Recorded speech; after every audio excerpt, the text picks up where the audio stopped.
What is happening, everybody? Welcome back to Crown and College. This is episode number we up there, 100 what, 22? Sound like? Yeah, it Hmm. was 121 last week. Not that I would know because I was out getting these checks. But yeah, welcome back. Another week of the Crown and College podcast brought to you by the Coast of the Podcast Network. Help keep these shows free by shopping at cspn.us. Click and keep our podcast free. Following the directions for the multitude of sites that are there. See our website for more details. That's just clicking into Amazon.com or putting in the code OTOY. Save 50% off one item at AdamEtoys.com. Again, all the details are right there. Someone just click through, some need a coupon code. Do that for you boys. This is Dan Chrism, aka I'm back after a week getting these checks, aka I can afford to be broke, aka Seventh Ward Representative, aka Jamarcus. And with me in the studio, as always, I'm joined by. What's up, everyone? I am Jeremy, aka Black Dante, aka Confucius, aka Issa Durag, aka Don't Be a Human Form of Musty. But humans are musty, And even some though some no some humans are so horrible that they are the living embodiment of what must is. oh, you mean like Sandra Rose? Word, Yeah, gotcha. there you go. There you go. Right. So again, thank y'all for listening. You can check us out on cspnus.com. You can check us out on the iTunes app. You can check us out on SoundCloud, but one podcast you won't hear on SoundCloud anymore is the Richard Spencer podcast, the alt-right, whatever the fuck. Because it got banned today from SoundCloud, which made me happy because one, don't nobody need to be listening to that shit. And secondly, all the people with the PayPay avatars on Twitter is up in cahoots about the violation of free speech, which proves one thing, which is that racists are stupid and don't understand where free speech applies and where it don't. So We'll see the talk about racist that a shit, little later. just let them be stupid. Don't even educate them on the shit no more because by now if they don't understand that SoundCloud is not like the Department of SoundCloud in the U.S. government and therefore is not subjected to your free speech rules, then there ain't no sense in trying to explain it to them because they won't fucking get it anyway. Yeah, we'll talk about something later on that relates to that too. But yeah, fuck Richard Spencer, and fuck the alt right. You need to get punched in the face again on camera. Yeah, nigga. It's a GIF that I have saved in my likes of Donald Trump getting tackled. I don't know if it's real or fake or if it was stunted, but that bring whenever I'm down that I look at that GIF and it brings me joy because he got tackled. It was like Ray Lewis tackling him. I don't know who tackled him, but it brought me so much joy. I mean, you gotta watch it, set to different musical songs. Yes. Think somebody did it to Celine Dion, and then somebody had it to Jaquan Tipsy, and then somebody had it set to So the Beauty and the Beast song. yes. Like I think whoever splashed it with cranes in the sky, that might be my favorite. We need more racists being punched in the face. yes, racist Um punch in 2017. Let's make this a thing. yes, punch a racist. Hashtag punch a racist 2017. Speaking of terrible people, Monday night there was a terror attack in Manchester at an Ariana Grande concert. Um, the suspect suicide bomber has been named as Salman Al-Bedi. Um, the attack left 22 reported dead, and I think It was over and 100. That was yeah, over wounded. 100 injured. As new information is continuing to come out. First of all, rest in peace to those that have been confirmed dead. Prayers and thoughts with their family. Um, Prayers and thoughts to those that survive and are injured, and also thoughts and prayers to those that are still missing and or can't be identified. Um, and also thoughts and prayers with Ariana Grande. Um, she after the first of all the guy waited until the concert was over or her set was over and then he initiated this attack. And Ariana, who has been heartbroken by it, she actually released a tweet 22 hours ago stating, "Broken from the bottom of my heart, I am so, so sorry. I don't have the words." And she has canceled the remaining shows of her tour, which is very understandable. Um, it's very sad, man. It's very sad. And She's got a younger fan base, so that yeah, makes yeah. There was one of the 22 that was confirmed dead was an 8-year-old girl. yeah, that's that's the kind of stuff, man, that just don't ever really fit with you well. I mean, you never want this to happen regardless, no matter, who the performer is, how you might feel about them, where it happens, what the fan base is like, whatever. But in this case, yeah, that's artist who has a younger trending fan base. So I mean, this could mean that a lot of like preteens and teenagers with their parents there, and that's two generations wiped out. So I don't know, man. That's the kind of stuff I think about, and obviously, that belief that our children are the future, and you don't want, again, that age group to be terrified for the next several decades about going to an open air concert or something like that, because who knows what might happen, or who knows what head ass might be planning to take themselves out and try to kill other people in the blaze of glory or some shit. So I don't know, man. I don't like, it's hard, and I seen people last night, saying disrespectful shit about Ariana Grande, like she planned it herself or some shit like that. And it's just like, come on now, that's not right.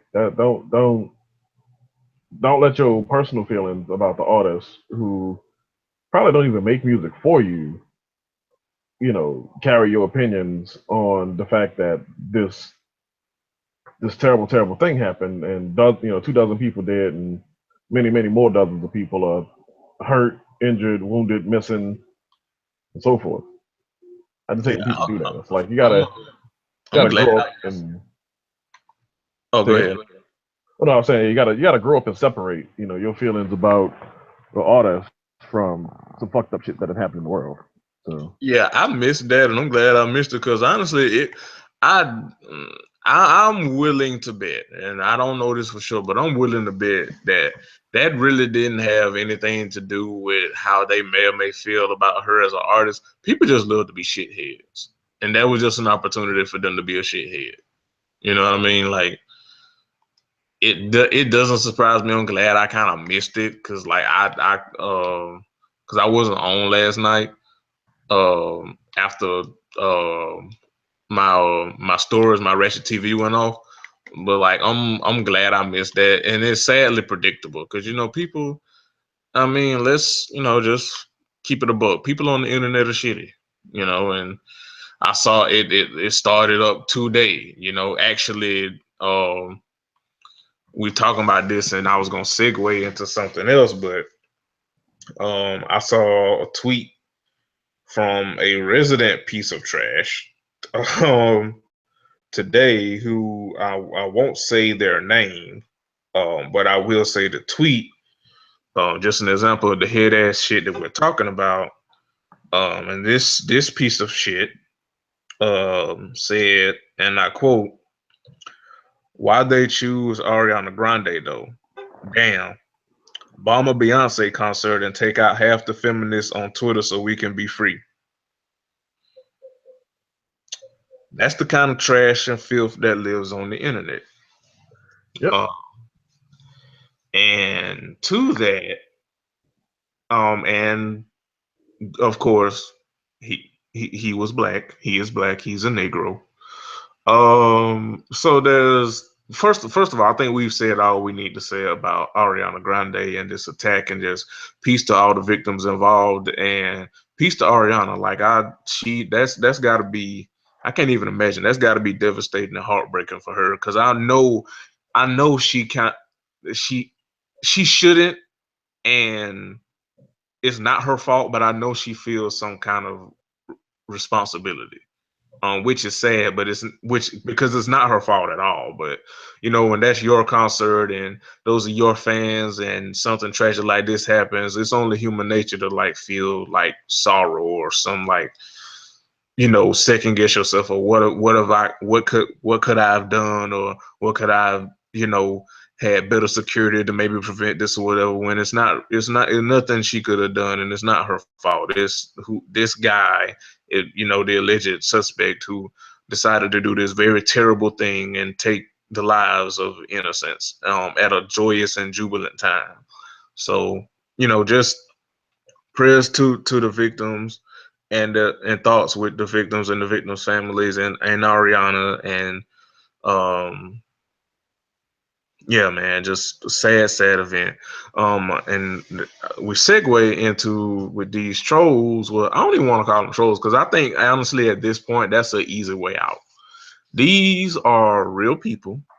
Mm-hmm. These are pieces of shit um, who take opportunities like this to be head asses. And you know, I think we kind of almost just downplay it to just pass them off as like, well, they just trolls. They don't believe this shit. Well, one huge ass troll fucked around and became some people's president of the United States of America. So, it's all fun and games and just dismissing people as trolls, and then one of them fuck around and become your president. So, where I'm going with this is that of course I reported that guy, and many other people have reported that guy, and this is kind of more or less going towards Twitter's and other social media platforms lack of proactiveness when it comes to at least deactivating these people's accounts and stuff,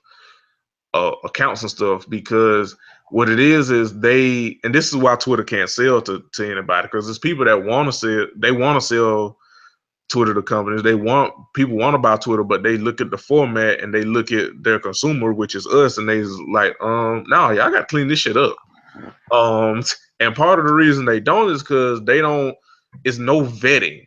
It's one automated person. Well, it's not even a person. It's an automated thing where an algorithm where they just throw words and phrases and stuff together, and they're like, this is bad, but they don't do any vetting. Like, it's not a person behind that screen. It's not a human on the other side of that screen going through and seeing like, okay, this person says this a lot and they target this person a lot, and there's no nuance and stuff. It's just throwing shit to the wall, and when it sticks, and then that's bad. And that's how you can, because I've been seeing recently like people being suspended temporarily and not being able to tweet or whatever, and it's mostly been black women that I've seen that and very pro black women, black feminist, womanish, whatever label you prefer. Meanwhile, guys like the tweet from the guy that I read that tweet from. Meanwhile, you can report these people over and over and over again, and they're still, Twitter still doesn't deactivate their accounts or puts any restrictions on their accounts. Nothing. Now in fairness, they have kind of gotten better, because I report so many people, and they give you feedback, and they do reply with your report in a timely manner. But these people still are allowed to make accounts.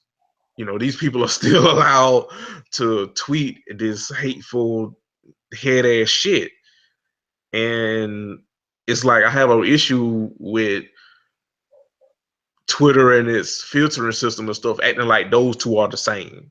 You know what I mean? Like, they treat like a black woman or whoever saying something like, oh, I don't know, men are trash. They'll take that and treat that as the same as someone saying that someone should have bombed a Beyonce concert to get these feminists out of here. Like, they treat that shit as the same.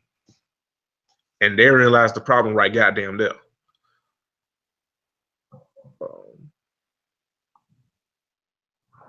Yeah, it's like I read something about, I don't know if you saw this news story where white woman on a bus kept calling the dude the N word, and then he slapped the fire out of her ass, and I guess her eyeball came out too. She had like a plastic eye or some shit. Wait, hold on, wait. I saw that story, and I kind of like, I, I honestly, I saw that story and didn't like bat an eye because it's like, it's one of those things where like nobody is the winner here because it's like, yeah, he slapped the woman and he shouldn't have did that, but that woman also said the N word, so it's like I'm not gonna jump in the fray like either way here, honestly. So I'm just I going mean, like see, so mind my business. here's my thing about that.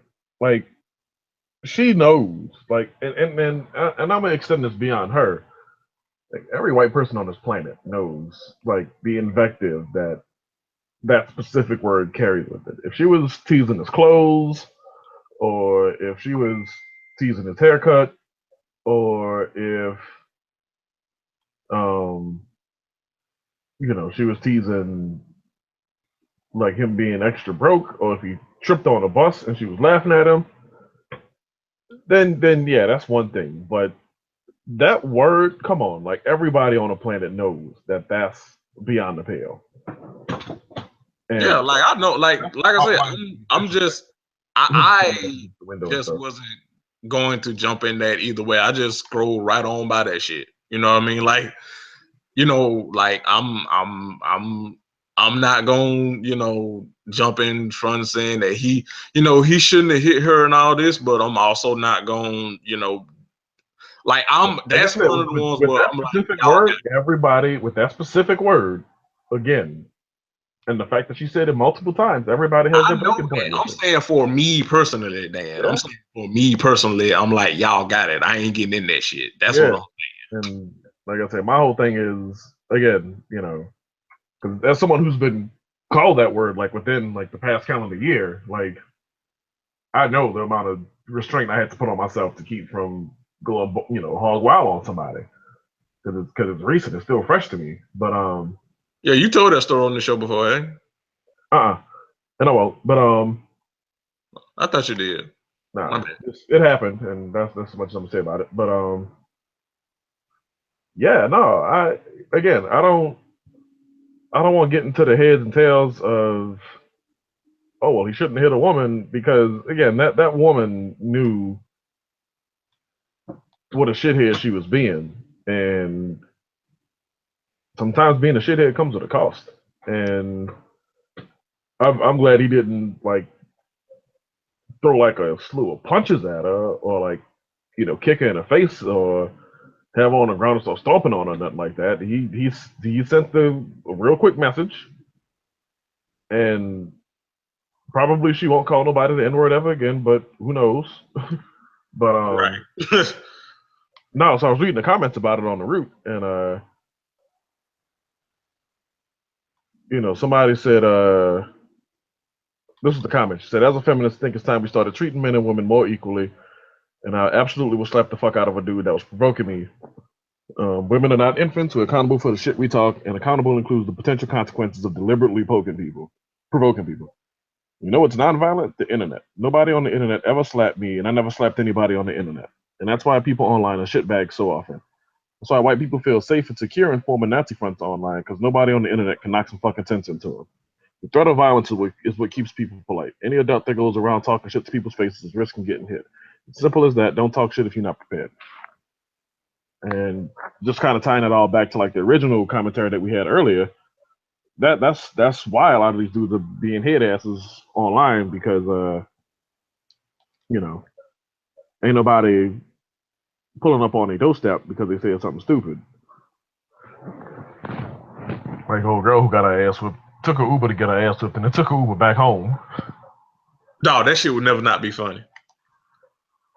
And the memes that came out of that shit. Shout out to Chef and his Photoshop wizardry. That shit was fucking hilarious. Bruh. I don't think I'll ever like it's certain things that would just never not be funny to me, even if they're fucked up and I know it.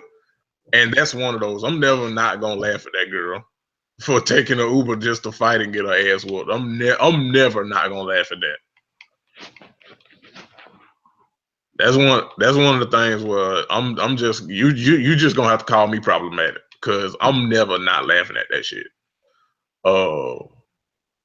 Speaking of problematic, this ain't in the showrunner, but I thought about it and shit. Fuck it, we might as well talk about it. So the Migos are in trouble again. Of course. Because it is reported that during their what was they on? Was the Saturday Night Live where they performed with Katy Perry? Yep. I know it was a performance. I just can't remember if it was Saturday Night Live or what.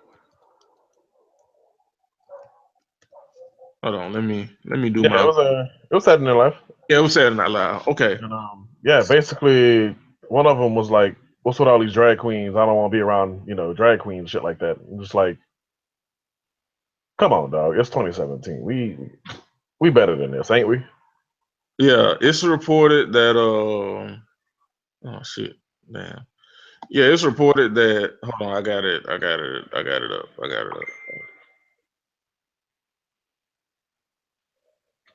Okay. All right, I got it up. So yeah, like Dan said, apparently the Migos didn't want to work with the drag queens on their performance, and this was I saw it this morning, and there was a source that says, and I quote, "I work at Saturday Night Live, and the rumors are true. Migos held up the rehearsals because they weren't comfortable with the drag queens being there. There were initially more drag queens on the set for that song, but after Migos threw a fit, Katy Perry's team removed some of the queens from their performance. Additionally, Katy Perry didn't invite any of the queens to the after party, so none of them were allowed in." Since then, the posts and the tweets have and the comments have been deleted, and they refuse to comment when contacted. So, you know, in fairness, you have to take it with a grain of salt. But being that Migos has been in trouble before with this kind of shit, when it was with the whole McCona thing, it's probably believable. It's probably believable. And yeah, man, it's disappointing. I know earlier today, like there were people that were saying that they wanted um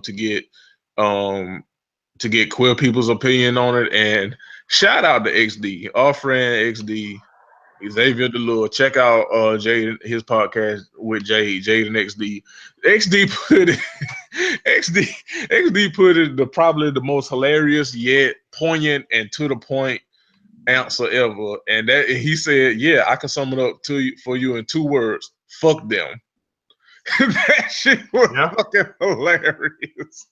It was short, sweet, and to the point. And yeah, man. I mean, hey, man, look. I know Bad and Bougie might be shit. Not you, Dan, but I'm just talking in general. I know Bad and Bougie might be shit, but hey, man, you come on, dog. It's like like Dan said, it's 2017, dog, and it's like then like that's why like when it was the controversy with like McConan, and then they kind of like threw Frank Ocean in as like, I mean, we can't be homophobic. We work with Frank Ocean, and he's gay, which he's not gay, he's bi. But whatever. You get the gist. That like you can't allegedly do no shit like this. And then when you threw somebody out there as like the token, well, I'm not problematic. You can't do no shit like this, because people gonna pull your card.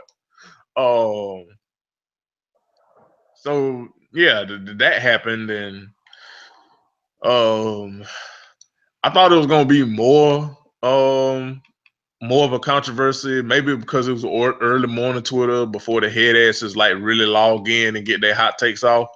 But yeah, man, Migos out here being being black and bigoted. Who knew? Also,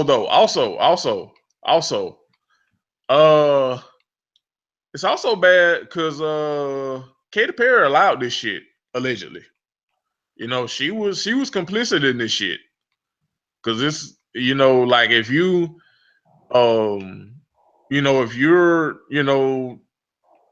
trying to, represent for LGBTQ people and, represent and be an ally to the queens and stuff, one, it's already a bad look knowing Migos' history to have to perform with them. If that would be like us doing like that would be like us inviting like someone who's a known homophobe like on the podcast. You know what I mean? Like that, it don't make that is hustling backwards. It don't make sense. You know what I mean? With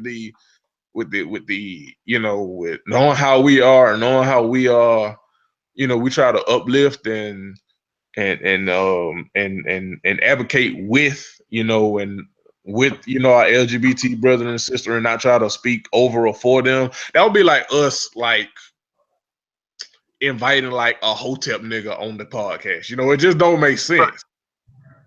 You know what I mean? So it's a bad look on Katie too, because it's like, yeesh. Ew. Ooh. Oh no, baby, what are you doing? But yeah, Migos song actually being homophobic, allegedly. And that's whack, man. Because like I said, even painting with a really broad brush, man. Like that, it's just played out, man. Like by now, I mean, we know, like there is so much great contribution to like culture from the LGBT community. And so to say, oh no, we can't be seen with them, or we can't hang with them, or we can't perform with them. What? Yeah, it's just very head ass, man. Very, very head ass. Speaking of head ass, whew. So LeVar Ball was in the news last week. Oh boy. Like he is every week. He be in the news more than his damn son. And his son getting ready to be drafted in the NBA. Right. Which is most of the damn problem. So LeVar Ball, if you don't know, Lonzo Ball is a former point guard for UCLA. He is most likely going to go in the top 5 in the draft. He's a high prospect, and his father is LeVar Ball, and LeVar Ball is basically that the nigga in the barbershop that says outlandish shit, or your uncle that believes he can beat LeBron James 101 when he gets 2 shots of whiskey. He is loud, he is arrogant, he is braggadocious. The good thing is I will never take this away from him. As much as I don't like the nigga, I will never take this away from him. He believes in his son.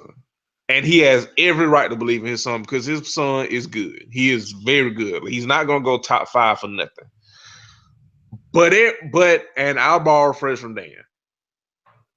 What he's trying to do isn't necessarily bad. How he goes about it is the problem. Yes. And it came to a head last week because it was a lot of shit going on. So whenever LeVar does something, it's usually a whole bunch of sides to it.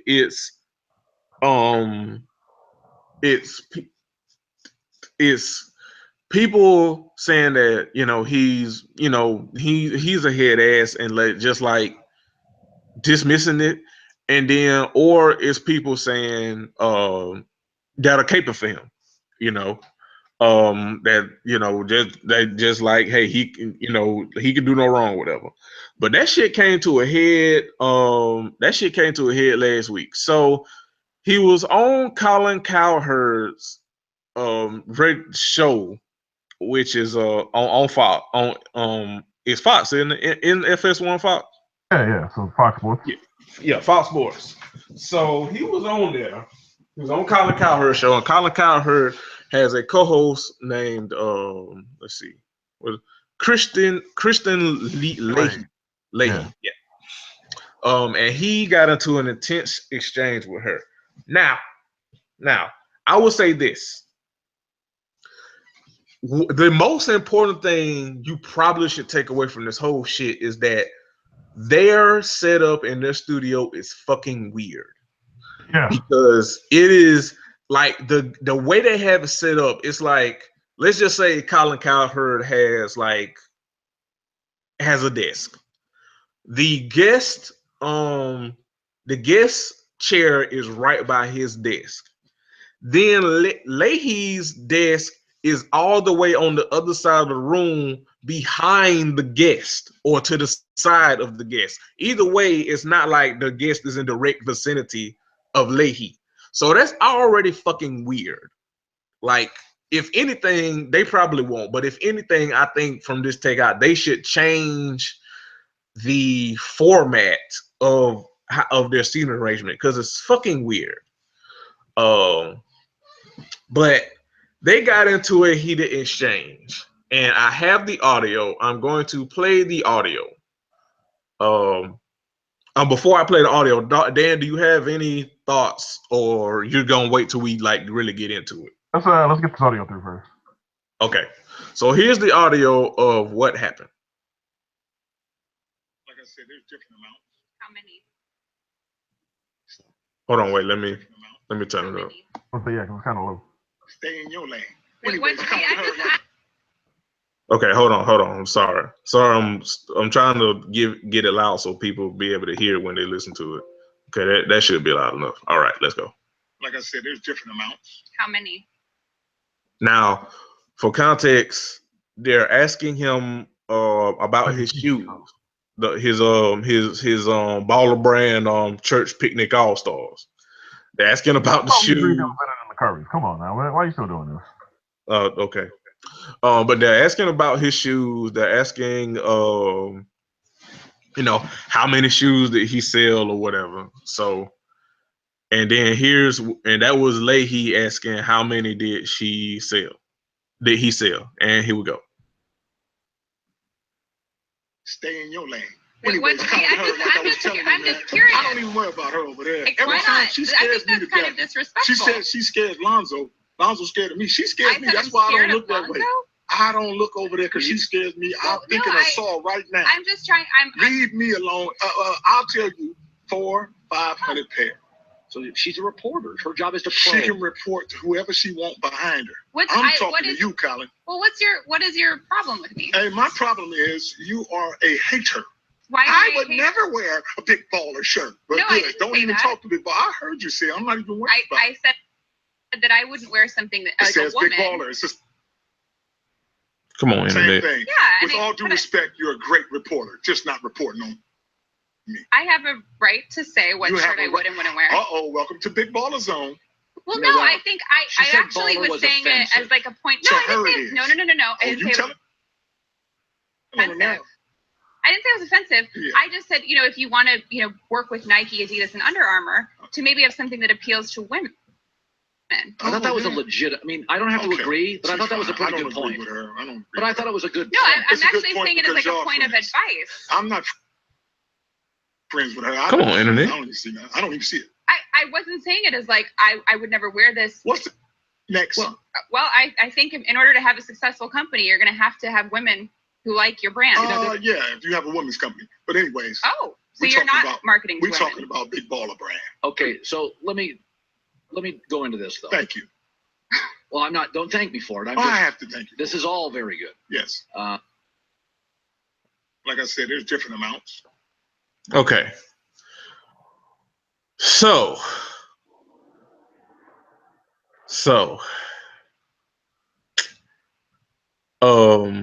there was another video that showed exactly like what Leahy said up until that.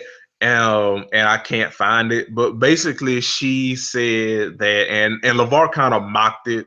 Well, she said things that I've seen other analysts say about LeVar's parenting, that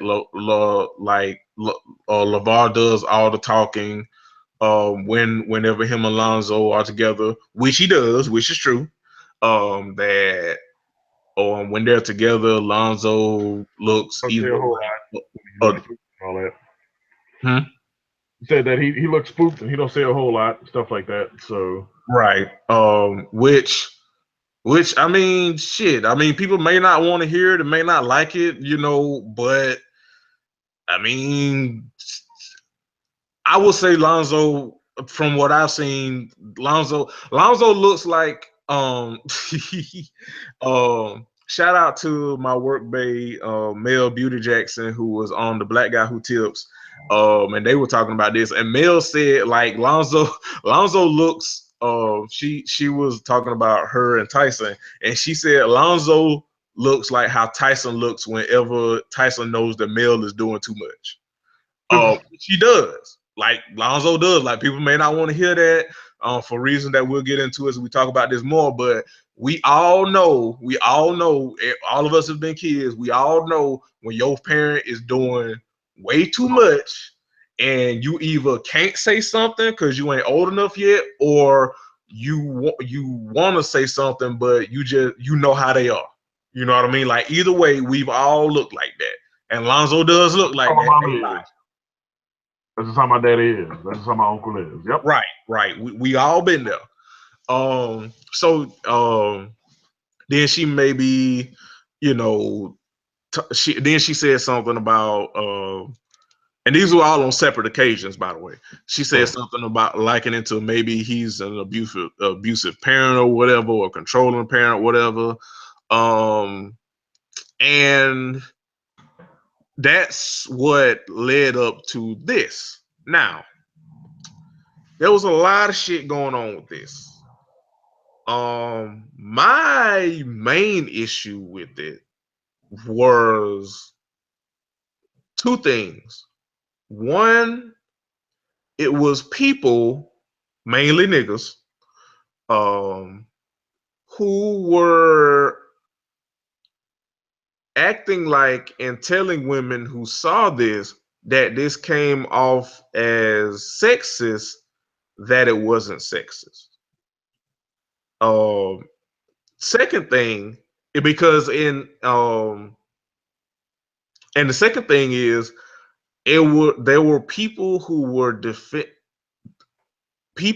making LaVar Ball out to be some kind of anti-establishment, anti-corporation, black parent liberation freedom fighter. And third was motherfucking Charlemagne and motherfuckers that were defending LaVar Ball, letting this shit cook when he compared LaVar Ball in this situation to fucking Emmett Till.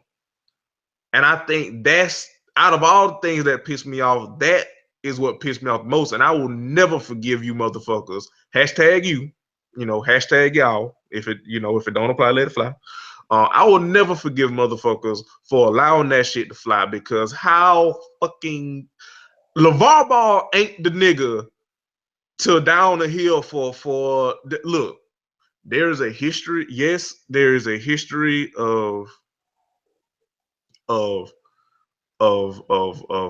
women going full white women, and if they say something in the past, it could mean the death of a black man. Yes, that is absolutely historically true and accurate. LaVar Ball ain't the nigga for that hill to down though. Right. And damn sure not in this situation.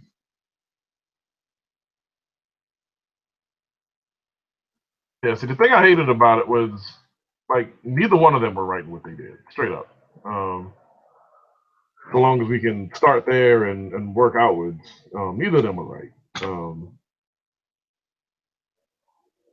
You could say she kind of casted the first blow at him for criticizing his parenting, because I know people say, oh, well, optics are everything and optics do matter. And that is true to an extent. But like, I feel personally weird about speculating about the good job that a person does as a parent because of what I see in the limited context. Based on everything I heard about Lonzo, he's just a quiet dude in general. Like, I saw an interview with him where he was on like a traveling basketball team or something, and they went to they went to like a different state or something. They went out of town, and all he did was go to his room and watch movies. Like he didn't want to do like none of the touristy stuff. He didn't want to see none of the sights, none of that. He was like, man, I'm just here to win these basketball games and improve my game. And so, to me, it seems like he is the embodiment in a way of baller's life, which nothing is wrong with that. Whether it's of his own doing or his dad has pushed ball on him so much that his personality is what it is. And if he's not a dude who's going to say a whole lot for it, that is not a great crime. I mean, there are talented, people across sports who don't say a whole lot, who don't give a whole lot of interviews and so forth. And so I don't feel like it's necessarily fair to take Lonzo Ball as a quiet dude and he generally stays to himself and trying to project onto him. Therefore, his dad is like overbearing to the point of doing damage to him because he's the oldest child, and clearly oldest children are usually the most braggadocious and so forth. And that's what I kind of feel is the unspoken part of this. Like the fact that he's the oldest means he should be like super mouthy or like super wordy or super like alpha male, like loud, boisterous. I don't think that it's just like there comes a time where like, and I'm not saying like, and I think people project this too, where it's like what people say, and we'll get into somebody who alluded to this a little bit later, which is it further why LaVar is a head ass. But it's like when people say like, hey dog,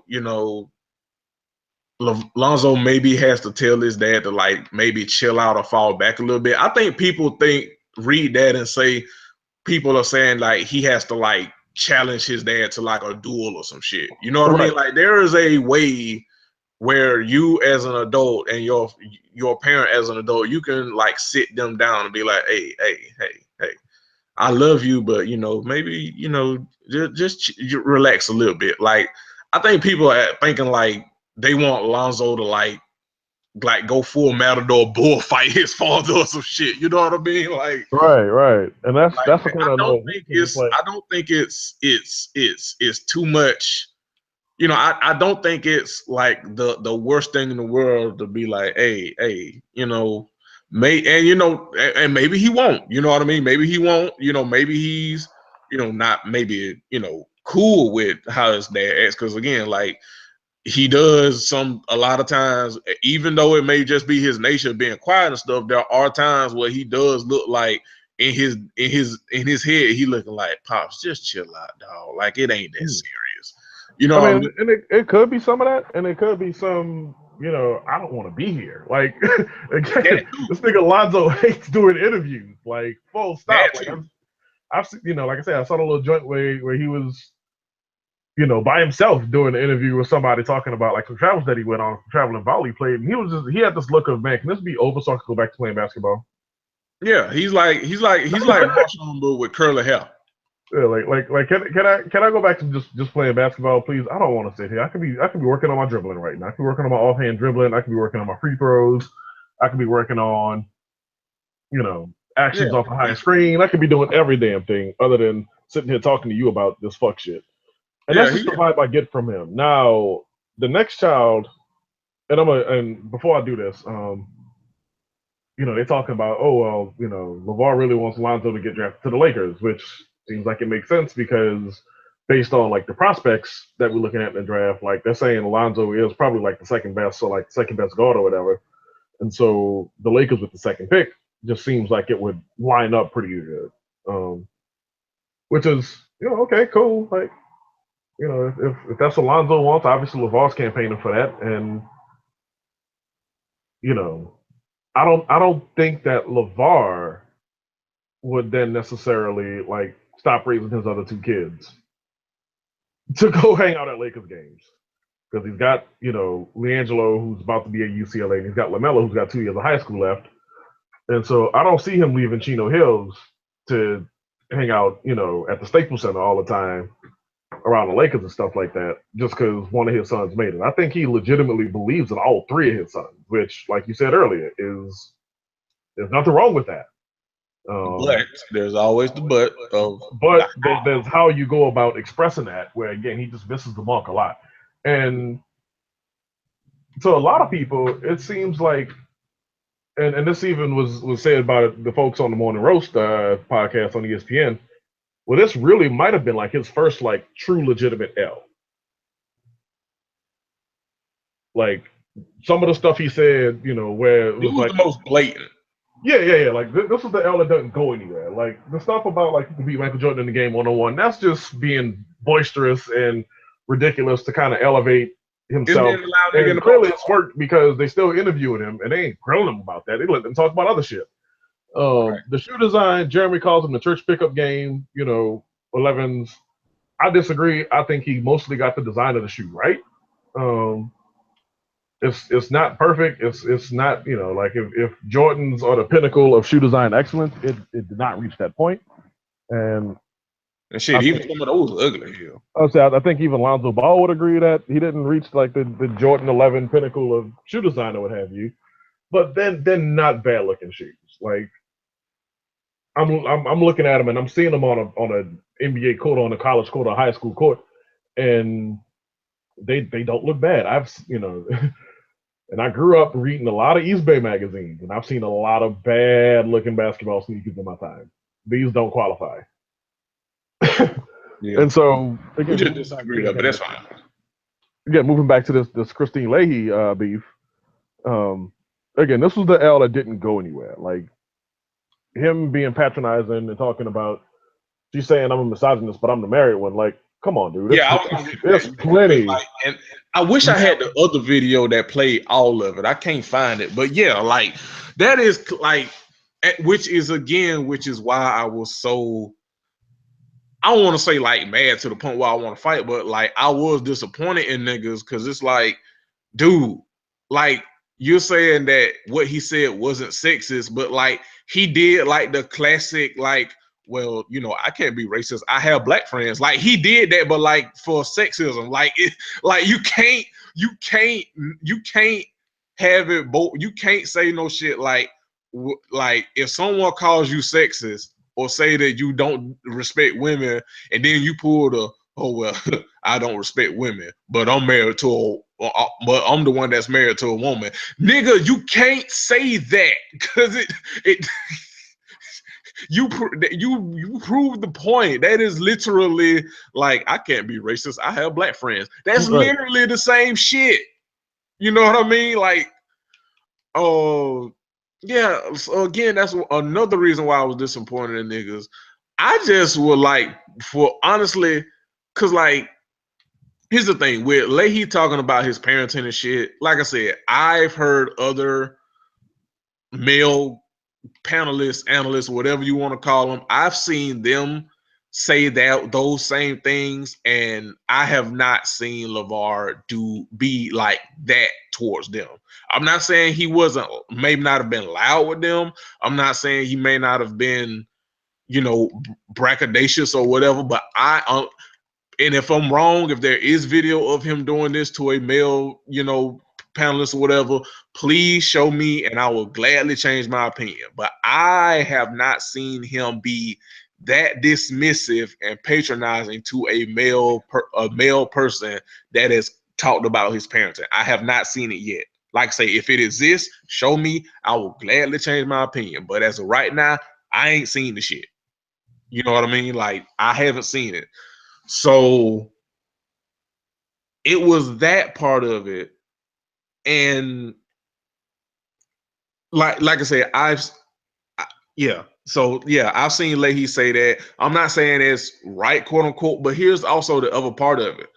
Like, part of the baller brand or whatever is he's bought into his own hype. You know what I mean? Like, people talk about my son and talk about how I raised my son, but part of their appeal of the like baller brand is like, this is, you know, my company, this is my brand for my son, it's family, this and that.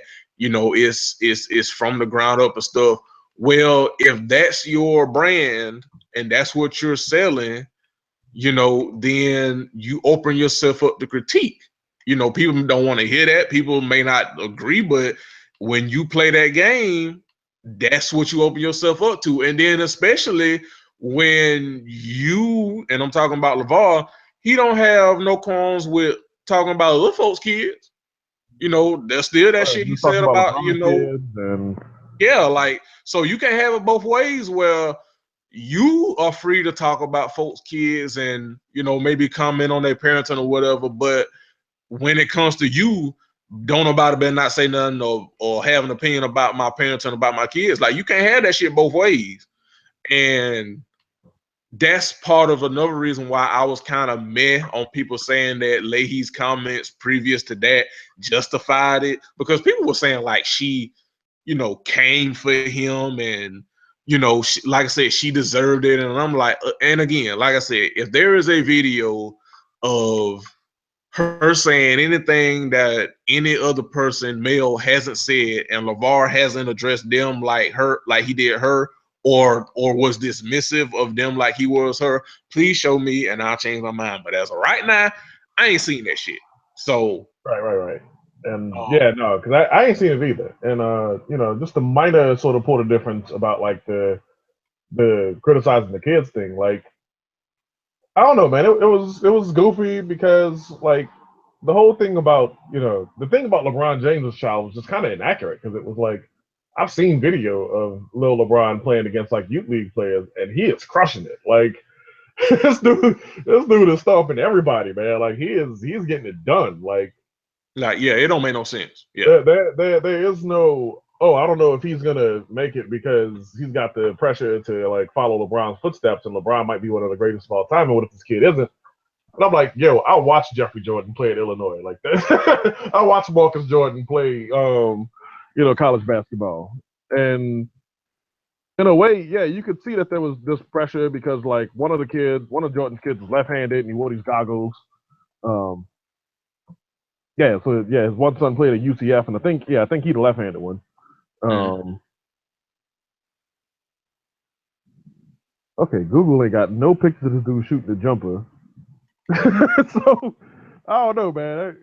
Anyway, okay, there it is. Finally, Lord, I have to go like 12 pages down. Yeah, so he was left-handed. He played at UCF. Like he had these goggles on, shit like that. Like he did not follow Michael Jordan's footsteps. It's safe to say that. But like that wasn't the criticism of LeBron James, parents. It was more like a parent to LeBron Jr. It was more like, I wonder if this kid with these lofty expectations that's coming like can meet or exceed them. And the way LeVar said it was stupid, which goes back to the whole, what he says might not always necessarily be offensive, but how he goes about it, because he's a brash dude, he's loud, he's boisterous, always kind of deducts points from any point he might be trying to make. And I see,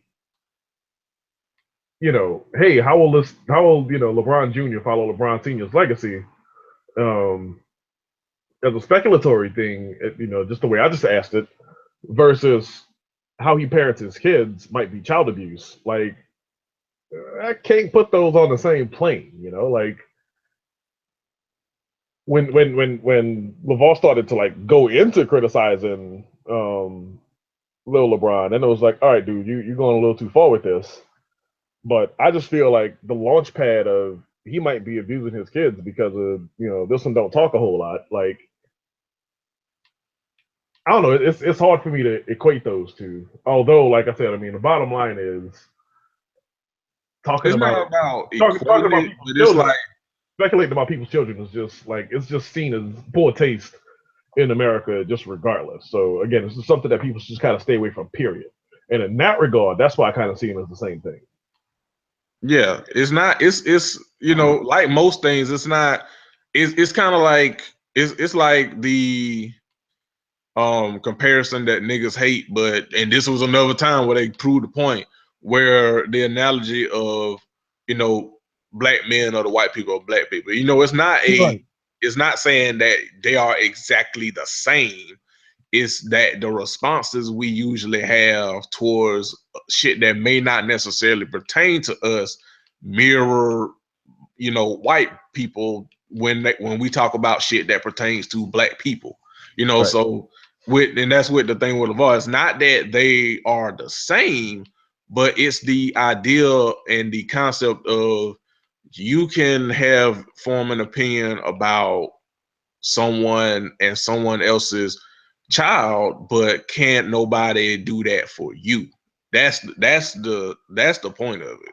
You know, it's not saying those are, you know, on equal footing. It's just the hypocrisy of, well, you can say something about LeVar's kids, and I think he said something else about Dwayne Wade's kids too. I can't find it, but you know, you can say something about LeBron and his kids, but nobody can talk about you or, you know, or Lonzo or LaMelo or anybody else. You know, that's the point of that. But and speaking of, he also put his foot in his mouth.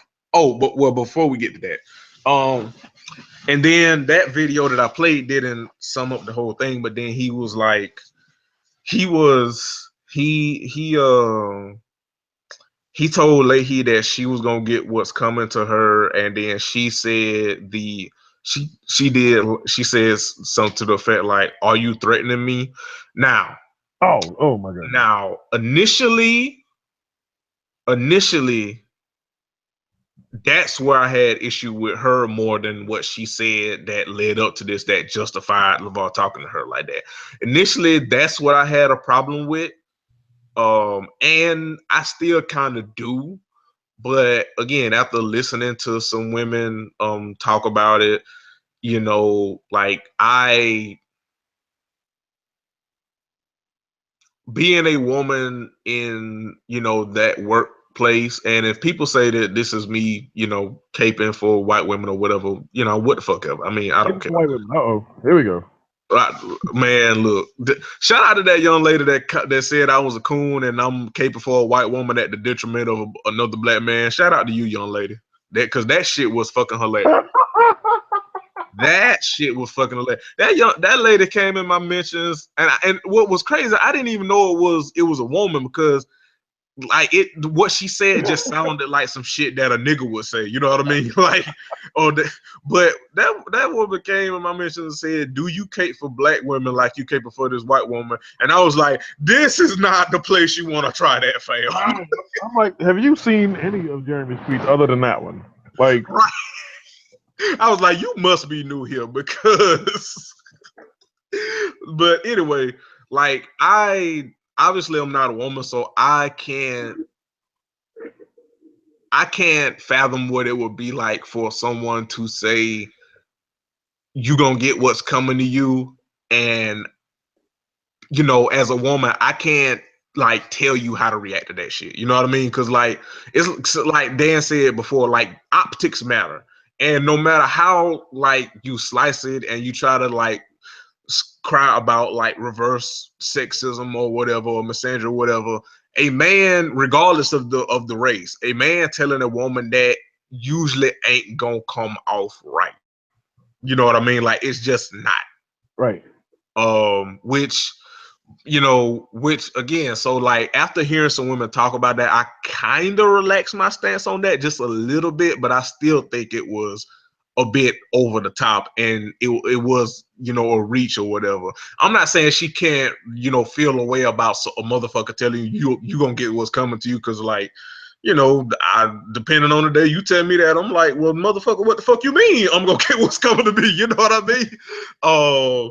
So I can't police her her feeling about it, but I can say, like, saying like it was threatening might have been a reach. Maybe saying like, yo, well, dude, what the fuck? You know, obviously not saying that because she at work, but you know, man, you know, like, what you mean? Like, huh? Like what? You know, like I get that. But either way, still, I think it was a bit of a stretch to like say, you know, are you threatening me? And that was a peak white woman, like middle manager white woman move. And I do take issue with that more than what she said to quote unquote justify LeVar talking to her like that. But and then LeVar, LeVar saying like she scares me or whatever, and that's what prompted motherfuckers to, and by Charlemagne, the motherfuckers just let this shit fly. Charlemagne to say that if it compared LeVar Ball to Emmett Till, and that is one of the most disrespectful head ass hot takes I have heard in quite some goddamn time.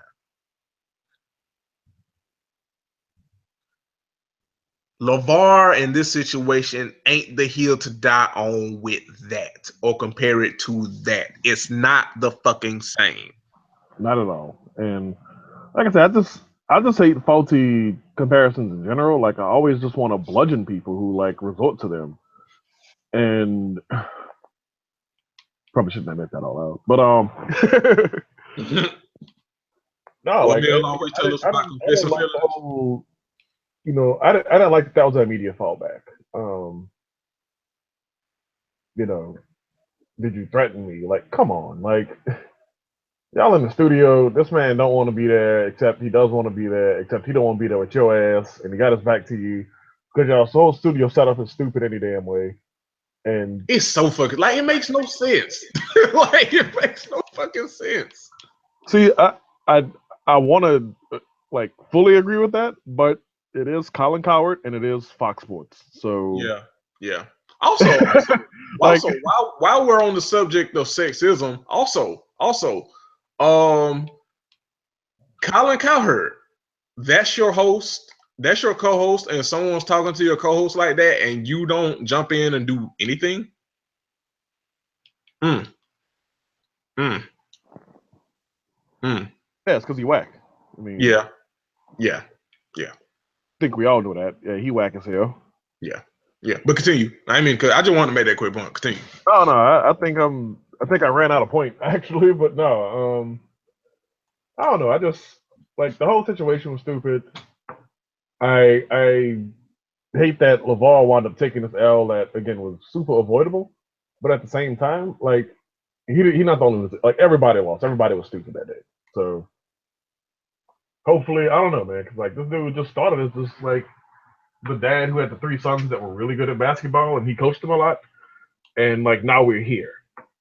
So yeah, like I just honestly, even though I don't like care for him, like I said, my issue or what got pissed me off wasn't even like him necessarily. It was the capes for him because they didn't make sense. You know what I mean? Like LeVar Ball is not the heel to die on for like the plight of black fatherhood and black parenting. You know what I mean? LeVar Ball is not the heel to die on for sticking it to the corporations and, you know, supporting black business. Like, I saw a whole lot of like Hotepi shit on them big ass colorful Facebook updates, which I hate those, and I hope they go away like by the end of this summer. But they're so popular, I don't see Facebook ever getting rid of them. So it's like a whole lot of those, and and like I said, the Charlemagne comparing him to fucking Emmett Till, like and motherfuckers would just let that shit slide, dog. Like that's my like you and to defend this nigga. You let that shit slide. You okayed that shit to defend this nigga. Like the fuck. Like you again, hashtag you motherfuckers were letting Charlemagne the fucking God slide with that horrendous ass hot take. Motherfuckers that usually be on his ass about all his other head ass shit. This was the time when you had to come off brand and act like that shit was okay because of this. And honestly, I will have respected people more if they would have just admitted that they saw nothing wrong with LeVar doing that because it was a white woman. I would respect people more because otherwise it don't make sense. There's nothing you can like say to justify that shit. You know what I mean? Like there is no way you can justify. Like I even saw dudes that like usually go, you know, not all black man, you know, not all black men. Thank you, Dan. Be like, yeah, that was sexist as fuck. Yeah, it was. Like I saw those dudes being like, yeah, LeVar, yeah, that was sexist as fuck. Like, so how you other motherfuckers that talk about rightfully talk about sexism and patriarchy and all this shit, how you motherfuckers come off brand and act like shit, act like things aren't things over this nigga. You know what I mean? This nigga is what caused you to come off brand and act like a thing isn't a thing because it was a white woman. Like that was one of those things where everybody was fucking stupid. And just when you thought, and just when you thought, for the people that defended LeVar Ball, just when you thought you were safe, he goes, "Hold my beer," because then he says this. You think your relationship with your son bothers? It bothers people because they don't understand the relationship that we have. And it's just another thing. You have some young people that's out here critiquing, oh, LeVar needs to let Lonzo go. How you young guys gonna say anything and you ain't got no kids? Such as Kyrie. So Kyrie, definitely. How you gonna tell me how my son should be? Well, you don't have a kid. I don't think he's trying to tell you how you should raise your kid. And I said that from the very jump. Right. I'm not going to tell a man or a parent how they should or shouldn't raise their kids. But I think he's saying that, look, he was the first pick in the draft. And Lonzo, we assume Lonzo will be one of the first two picks. He's saying at some point in time, when he got 18 or 19, he's like, he got his first tattoo, got his ears pierced. His dad let him be a man. And I think they get the impression because, like, when you and Lonzo are together, you do the majority of the talking and he do the majority of the co-signing. So why not? You asking me the question. He ain't just supposed to be popping in and jumping in. That boy understands I'm a parent, he's a son. Right. And like Kyrie, he's in a different situation. Right. So you can't put yourself in the same situation as Lonzo.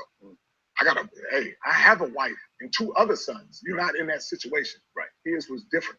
So now he couldn't wait to break again away from his dad. Why? You guys was needy back then.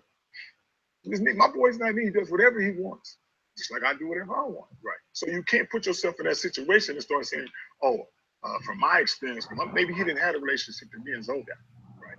And I don't think he did. He just had to make. First of all, your mom wasn't there. So something's got to change right there. It's not the same.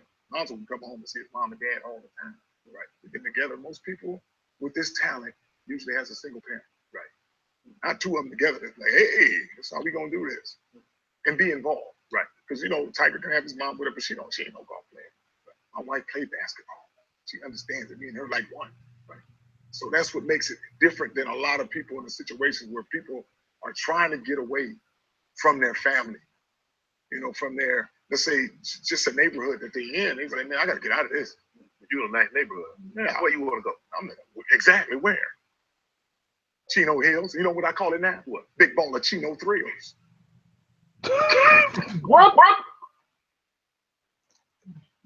That's y'all mans. That's y'all's mans. Oh goodness. That's y'all's mans. Now, a couple of things here. One, and I don't give a fuck how much you love LeVar Ball. What he said about Kyrie's mom, that was some Hotepi shit. It wasn't just Hotepi. It was just downright stupid because Kyrie's mom died of illness when he was 4, and not only that, but Kyrie's stepmom was in the picture in his life. So it's not like he just lacked a prop. I don't want to say proper, but a rounded familial unit. So to use the fact that it wasn't like his mom was strung out and just left. She got sick and she died, as humans do sometimes, as LeVar Ball can probably attest to. His wife had a stroke recently. That's not the. That was garbage. That was absolutely indefensible. He was wrong about Kyrie not having a child. He was wrong about Kyrie's experience as a child who was raised. He was just wrong like that. So if his beef with Christine Lee was his first L that again had no potential gain for him down the line, this was a flagrant L with just steps backwards as the implication, because I don't know, that was just and I mean, let's not get too far distracted and forget that this man's brand name is Big Baller Brand.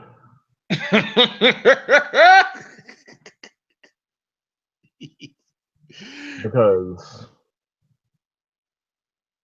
that shit, again, looks like it was something that would have been on the background of the screen of the Baller Blocking movie. And he just decided, you know what? Nope, that's my brand.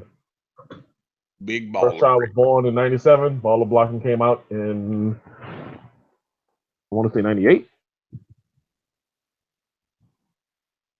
Big Baller Brand. Baller Blocking came out in 2000. So when the third kid was born. So, again, found this brand name from this old Cash Money movie and was like, that's what I'm gonna call myself. Yeah, man, but that's folks, man. Like, look, if you want to down the hill for LaVar Ball, then be my guest. But like, that's folks, man. That's y'all man's. Like, you like that's what that's what I was saying earlier. Like, you can say everything about other people's, situations or whatever, but no one can say anything about yours. You know what I mean? Like, I guess, like I said, this is the hill. If this is the hill niggas want to down for, then be my guest. But you look fucking stupid. Like, and there's no way I can be nice about it. You look fucking stupid. Like, this ain't the nigga to die on the hill for. I'm sorry. Actually, no, I'm not sorry. This ain't the nigga. There are plenty of motherfuckers. There are plenty of motherfuckers trying to like start their own business or whatever that you motherfuckers don't support, that don't say this kind of head ass shit. But this is the nigga that you want to die on the black parenting and protect the black man and the black father image and shit.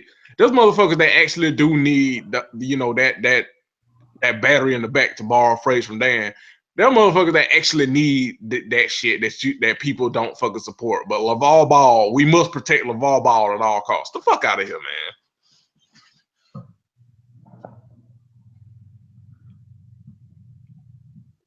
That's a good answer to put it. You can leave him alone on that note.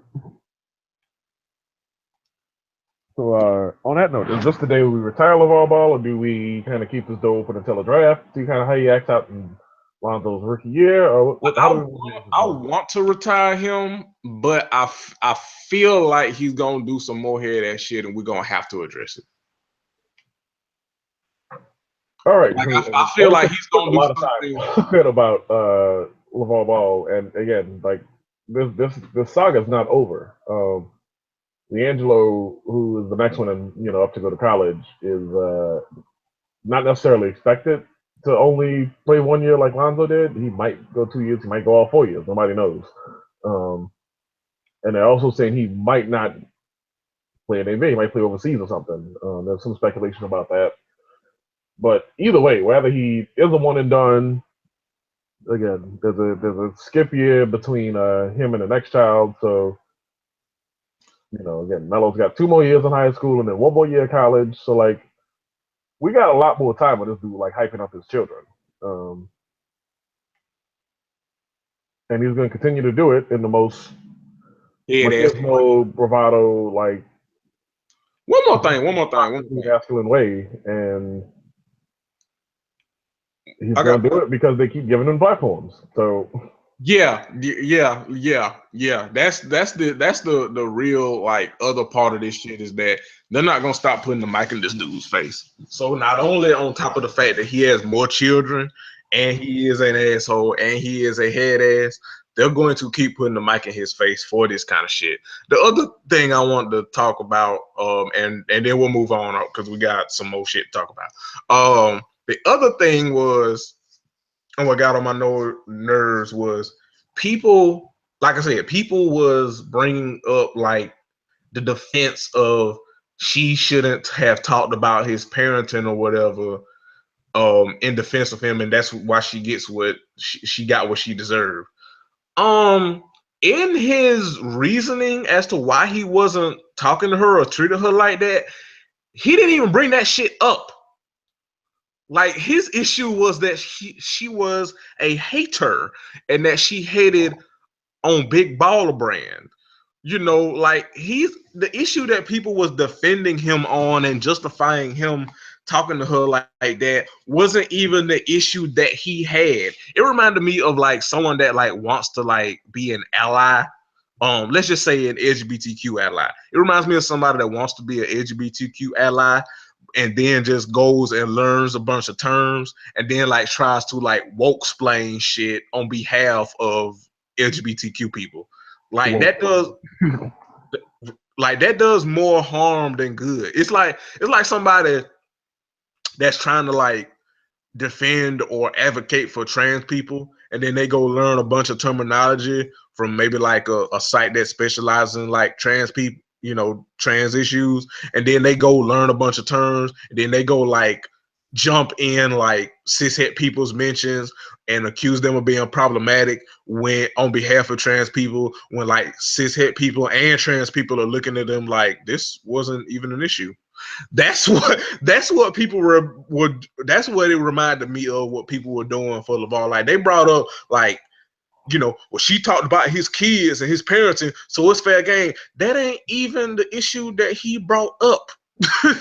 Like, so what again, what hill are you dying on? You know, like nobody, even with me saying all this, nobody is good here. LeVar ain't good, Leahy ain't good, Cowherd damn sure ain't good. So it's like nobody is a winner here. So like, what are you fighting for? Like the only reason like I was even annoyed was again, niggas acting like sexism wasn't a thing because it was a white woman and he was a black man. People making this motherfucker out to be some kind of liberation freedom fighter, and people bringing up the kids when this motherfucker didn't even bring up the kids and why he didn't like her. You know, it was just a whole bunch of shit that just made me, and Charlemagne with that stupid ass goddamn hot take and comparison, and people just coasting by that shit. Yeah, like I said, just again, kind of to put a fine point on this. It's a lot to deal with and a lot to process, and we what was I going with this? We gave this a lot of time today. A couple weeks ago, we gave it a lot of time too, and I don't know, I'm just at a point now where I'm just like, I kind of do want to retire this nigga, or at least not talk about him this damn long. Maybe that's what we should do. We should put like a time limit on it. We should do like a 10-minute like cap on the LeVar Ball shit. Yeah. Yeah. Like a second time and be like, yep, 10 minutes. Go. I'll take the blame for it. It's me. It's just, you know, it's a lot to unpack, and it was a whole bunch of shit going on. It was a lot that happened in those couple weeks. So I feel you on that. Onto something lighter. Because of time constraints, this is actually going to be our misconnections for this week. And it's been in the chamber for a while. So me and Dan are both avid players of the 2K series. We both play NBA 2K on our downtime, our spare time, or whatever, and we never actually played each other. It hasn't. Niggas be getting checks, and we ain't had the time to try to like work Xbox Live and shit. But we play. You got an Xbox, so you wouldn't be playing anyway. Oh, you got what? You got PS4? Nope. Take a step backwards. PS3. Because I am an accidental retro gamer. I don't stay up to date on this shit no more. In fact, I got a Super Nintendo emulator running right now. I am just. I'm not this nigga. On my computer, I'm stuck in the time.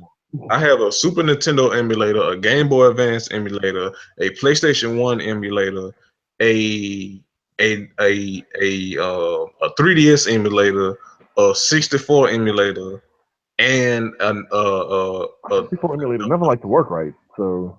And is it a Super Nintendo? Oh, and the first Nintendo, the NES. I got all those emulators running on my computer, so I feel you. But this is the guy who did this is his name is his @ name on Twitter is the Dr. Carson, and no, it's not the Dr. Carson you think about. This is a white guy. Dan Carson. He asked his Twitter followers and users, what is the most woeful tale that you have from playing NBA 2K? And so a lot of these are fucking funny. Like I said, if you don't know shit about sports or if you don't play 2K, you can skip this part. Thank you for being with us this long. So yeah, I'll just read some of them. Dan, I don't know if you got to pull it up too, and if you got to pull it up, you can read some too. This your reading practice. You know the fuck what, nigga. Oh yeah, first let's do one, and then we'll talk about ours, and then we'll continue reading the list. Okay. One Twitter user said he dropped 35 and 25 in a game with Larry Nance Jr. And Carson, for what Carson is doing is like he'll under the tweets he'll have a headline and he'll make a joke of the levels of embarrassment that it is, and this level of embarrassment is petty Twitter beef that balloons into Drake's next single. And I think that is pretty accurate because how in the fuck do you, first of all, how you get a double-double with Larry Nance Jr., even on the goddamn game? That's number one. Number two, how do you get 35 and 25 with him? How?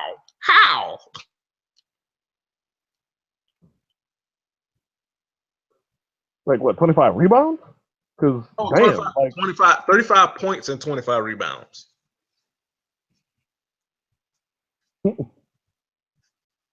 How is that even possible? Like, how is that even possible for a video game? How? Like, you couldn't even, like, he had to have that shit on Rookie. Had to. He had to have that shit on Rookie and have all of the user sliders towards him. Had to. Ain't no goddamn way. Another one says, my 2K13, my team scored 53 points with Mike Miller. Wait, what? I'm gonna read that shit again. My 2K13, my team scored 53 points with Mike Miller, a bronze Mike Miller. Wow. Okay. Jeez. Embarrassment level, fly down at the Bed Bath and Beyond. Okay, another one. This Twitter user got up by 15, let my friend work his way out of it specifically to get the game-winning dunk with Sean Kemp. Fuck. So he got up by 15 and so I'm assuming they may have been playing this together. I'm assuming. And so whoever they was playing, he moved out the way to let his friend get a game-winning dunk with Sean Kemp. And if you know Sean Kemp in real life, you know when Sean Kemp dunked, he tried to take the fucking rim down. Yep. What kind of monster does this to another person and with Sean Kemp of all people? This one. He says, my buddy dropped 107 on me with Steph. I don't think I played 2K since. Yeah, I would have let it go too at that point.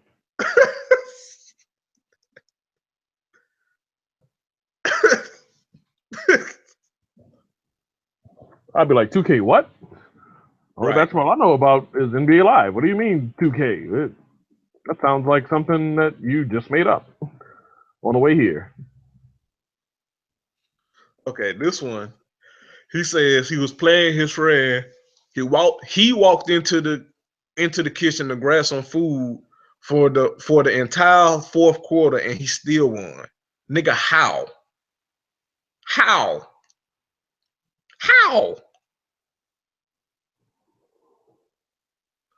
How you play the game with your friend?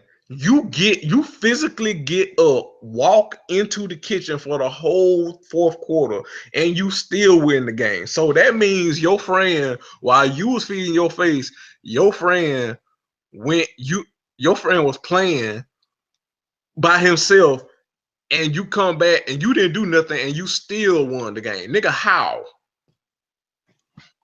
How is that possible?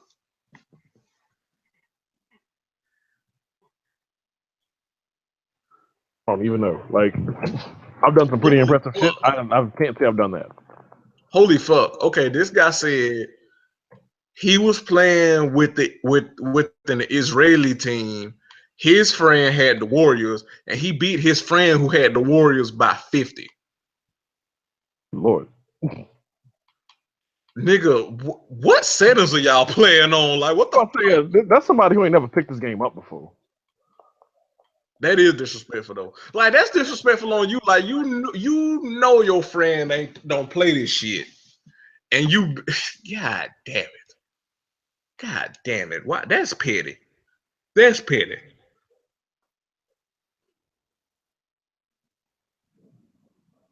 What's the worst that you've been done in 2K? The worst I've been done is the worst I've been done in 2K is one of my friends beat me with my own team with a last minute half court buzzer beater by Kyle Korver. Yes, indeed. Like I legit wanted to fight him after that. Yeah, let's see. I got a few bad ones. These both were when I got 2K11. Cause that's 2K11. I got progressively better at the game, but let's see. So the first thing that happened was Monte Ellis put up 38 on my player. Jesus. Now Monte Ellis was decent on 2K back then. He's pretty good. He wasn't like Dirk on 2K9 who just never missed, but he was pretty good on that game. Bruh. I thought it was just me. Dirk used to never miss on 9. And then one of my friends, like, he in the Navy now, but like, he was a huge. He still is. He's a huge Dirk fan, and he used to use Dirk. And I swear to God, I hated playing that nigga because you're right. Dirk never missed. He never missed. Yep. I don't know what they read into the Dirk don't miss. Like, period. Don't miss. And so that was probably the worst, just because like my player. I mean, he was okay. Like, he wasn't cold or nothing, but like I was holding like Tyreek Evans. Remember him back when he was good? Yeah, that was a time. Yeah. Like, I had held Tyreek Evans to like 12, and trying to think who else at that time was like worth me noting that I shut down. JJ Redick only had 5 on me. I made a shooting guard if it ain't been obvious yet. JJ Redick had 5. I think everybody makes shooting guards. No, I did the power forward thing once. That was pretty cool. But it was uneventful. Not a whole lot of stories came out of that shit. But yeah, so I was a shooting guard. So yeah, so JJ Redick, I held him to 5. Who else? Courtney Lee kind of went off on me. He got 18, but he got a lot of his shit on like when I was on the bench. So they don't play the whole game, and like he had like 10 points, some shit while I wasn't in the game. But who else?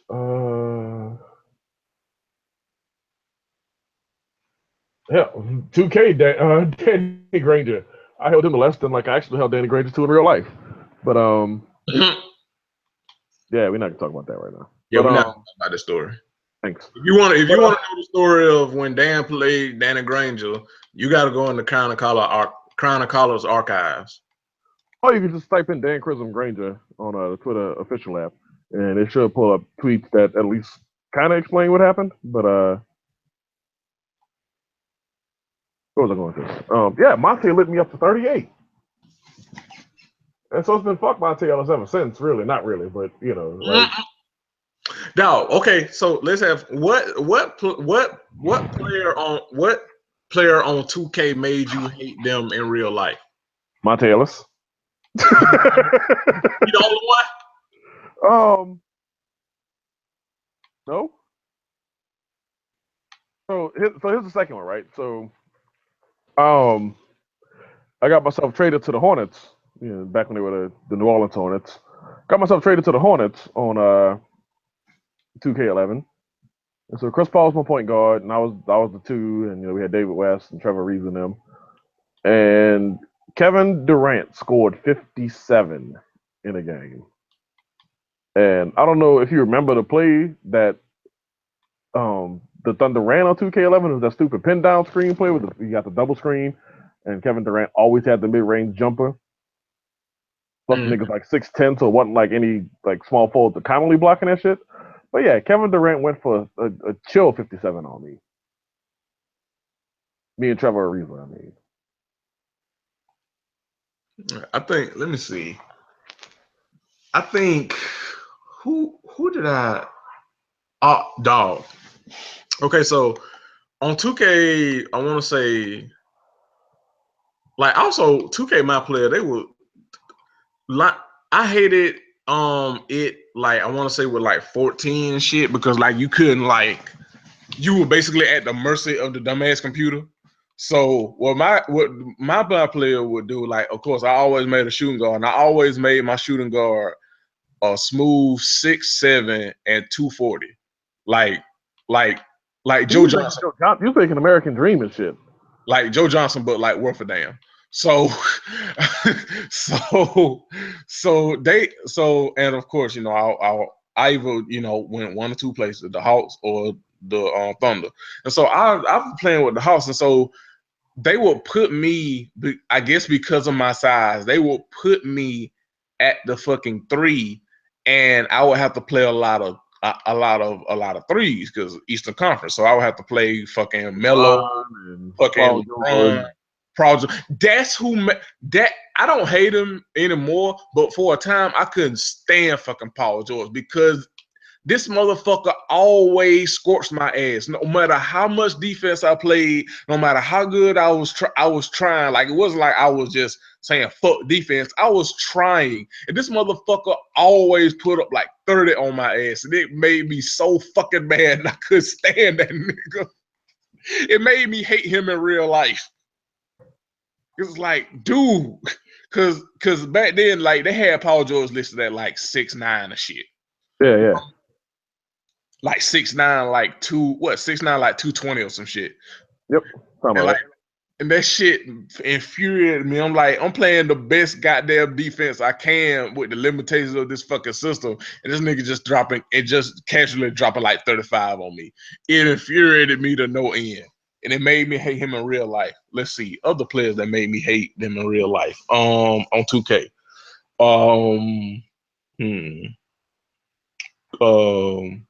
Chris Paul, because he was just as annoying on 2K as he is in real life. Let's see who else. Fucking Jamal Crawford. He got on my goddamn nerves. Shit. It's a lot of players that got on my nerves on 2K. Shit.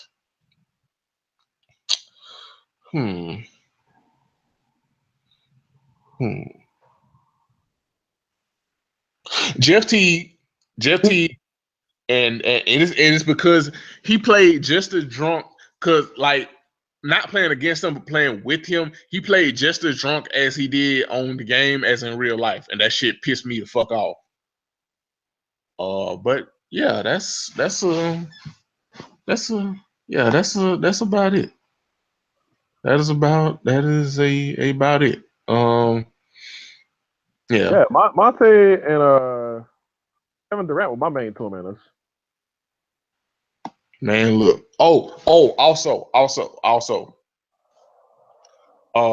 What is the young man's name? Fuck. I'm not gonna lie. I hated playing against Russell because that motherfucker was damn near impossible to stop going to the hole. Damn near.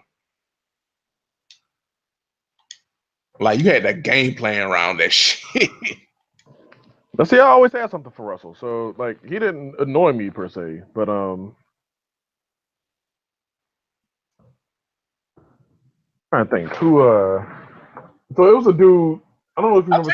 I will tell you the most disrespectful. I'm my bad, not to cut you off. I'll tell you the most disrespectful thing I've done on 2K to somebody else.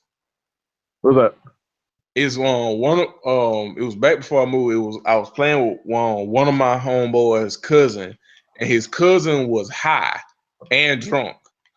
and he was playing me with it was 2000 it was 2015 I want to say 2000 2K15 and he's a Lakers fan and so he played me with the Lakers and I had the Spurs and I kid you not he was doing full court press on me and so what I would do is I would have Kawhi take the ball out, pass it to Tony. For some reason, Manu would always be open, or whoever was guarding Manu, I think it was him because he was playing with Kobe. He would always try to like cut off the pass and steal it and get like an easy hoop. So what I would do was I would fake like I'm clicking on Manu and then pass to Tony. And like with the two people being on Tony, you know, that leaves Manu open. So I would just go up the ball, then whoever he would click on would have to come up, and either Tim Duncan or Tiago Splitter will be wide the fuck open every goddamn time. And I kept doing that shit until the game was over, and he never changed or never caught on or nothing. I was literally doing the same shit. Like Tiago Splitter ended up with like 40 points. And what was so funny was my homeboy, his cousin, he was yelling at the nigga like, "Nigga, you don't see this nigga doing the exact same shit?" And he was so high that like he couldn't register what he was saying or what I was doing, and like he kept allowing me to do the same shit over and over again, and I beat him like by 35 or some shit. Like Tiago Splitter ended up like 40 points and 10 rebounds. I feel like I did was I wonder if I posted a YouTube video of it, but I was doing association mode, and when I was doing the association, I was like 7 or 8 years into it with the Hornets at the time, and I was playing the Spurs and I was kicking their ass because they just kept missing shots, and like all the people I had drafted was just on fire. Like Chris Paul wasn't missing, my shooting guard wasn't missing, my small forward wasn't missing, my sixth man wasn't missing. My power forward kept dunking on people. Like by then, Tim Duncan had retired, so I think they had some other dude, some 6'8" dude playing power forward, and he was trash. So I was just putting a new one on the Spurs. And let me see. I probably uploaded it. I mean, my channel.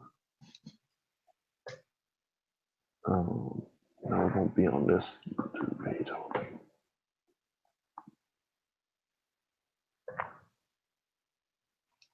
Oh, come on.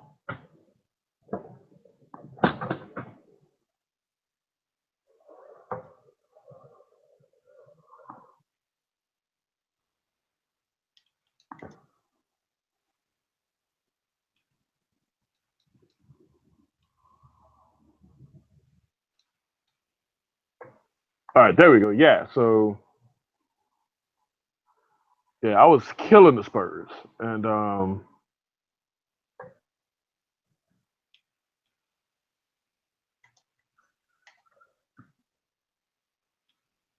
yeah, I'm gonna just send you the video, and then I'm gonna post the shit on the Crown College hashtag. But yeah, I put George Hill on like ice. This shit was so cold. But I did that, and then shout out to my boy Pat Preezy, who is the reason I'm 1-0 lifetime online on 2K. Because he and I were playing each other, and it was back and forth. Nobody could tell who was going to win. And then Chris Paul just went full 2K9 Dirk on him and just wasn't missing shots or shit. So, oops, never mind, not that one. But yeah, I don't know. I don't like. It's weird because I haven't played like a whole lot of people like in 2K, but usually something ridiculous always winds up happening. Like there was a time I played. I was playing one of my friends who was out in Texas for the weekend, and I think it was 2K13. And was like, nope, don't pick the Thunder, don't pick the Heat. Let's pick other teams. So we played Knicks versus Pacers, and Paul George did some kind of move, like with his back to the guy, and then like he dribbled around him, and the dude fell standing still. It was the funniest shit ever. Mm-hmm. Yeah, I got a lot of those saved on my old 2K file. Like, I never forget my most favorite, like my most proud moment was like when my player like dunked on Dwight Howard. I mean, nuts to the face, like just all over Dwight Howard. And it was one of my proudest moments ever because fuck Dwight Howard. Even though you play on one of your favorite teams. Fuck that nigga. Fuck that nigga. Fuck that nigga. I got a special. I got something special I want to say to Dwight Howard. Hold on for just a second. Let me find it right now. I have a special.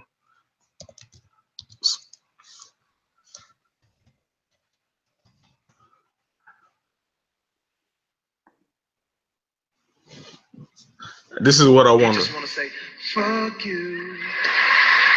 Oh, fuck you, fuck you, fuck you, fuck you. Fuck you.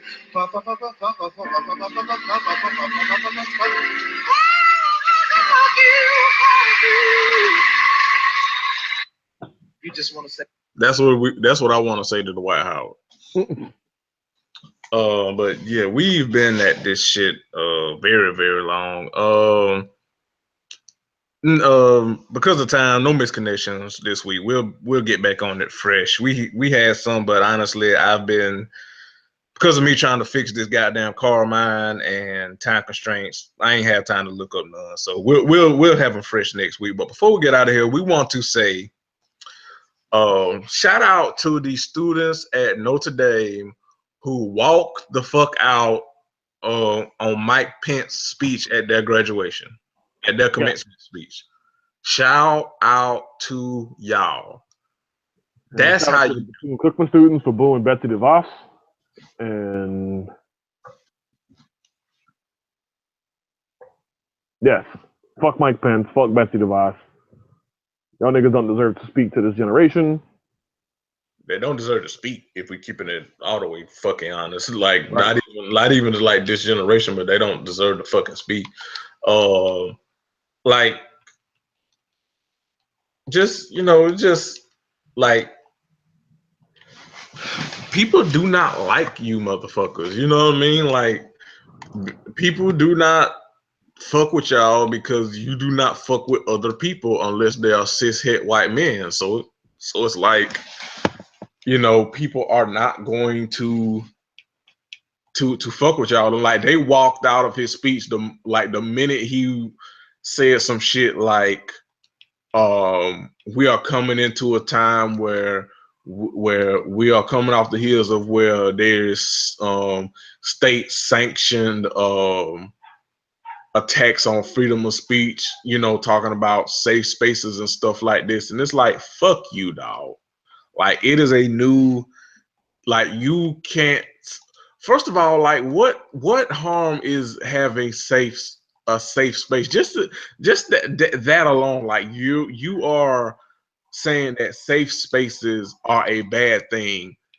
Spaces where people can't, hey, you can't call gay people the F word, or you can't call trans people the T word, or you can't, you know, infringe upon someone's humanity. That is a bad thing.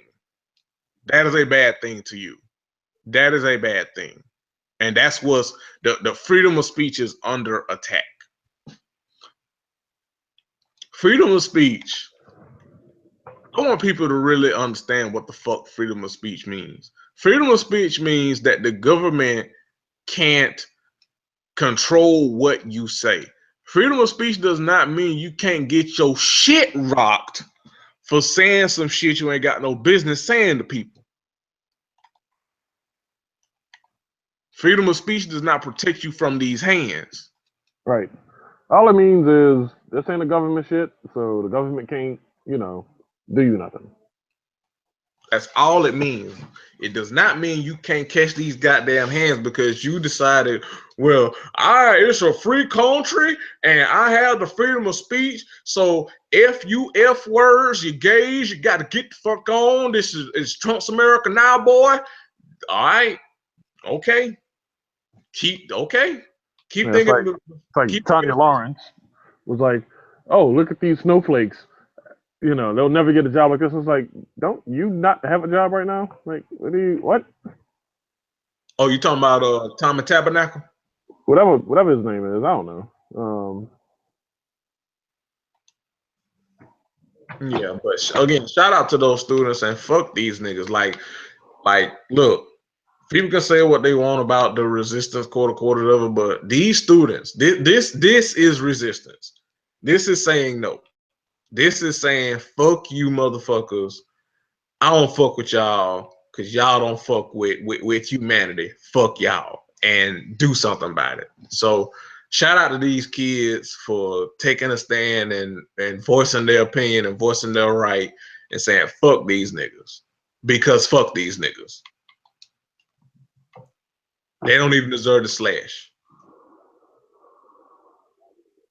Fuck these nigga ass niggas. Yep. And on that note, let's go ahead and shut down the studio. Thank y'all for listening. Thanks for checking out this show and all our other lovely shows on the CSPN network. Once again, go to cspn.us to keep our podcast free. See that page for details as far as how you can help us keep the podcast free. Because I like giving y'all a free podcast, and the day we got to charge y'all, I'm probably going to get out the game. So do that for your boy. Yeah, because we ain't finna charge y'all to listen to me talk. Right. Like, y'all can pay to listen to me talk. But yeah, not Jeremy. Yeah, debatable. Let's not get carried away here. All right, then. Never mind in that case. Once again, Chronic College episode number 122 in the books. That's a wrap. Thank y'all for listening. Sorry this took forever. Peace. We out.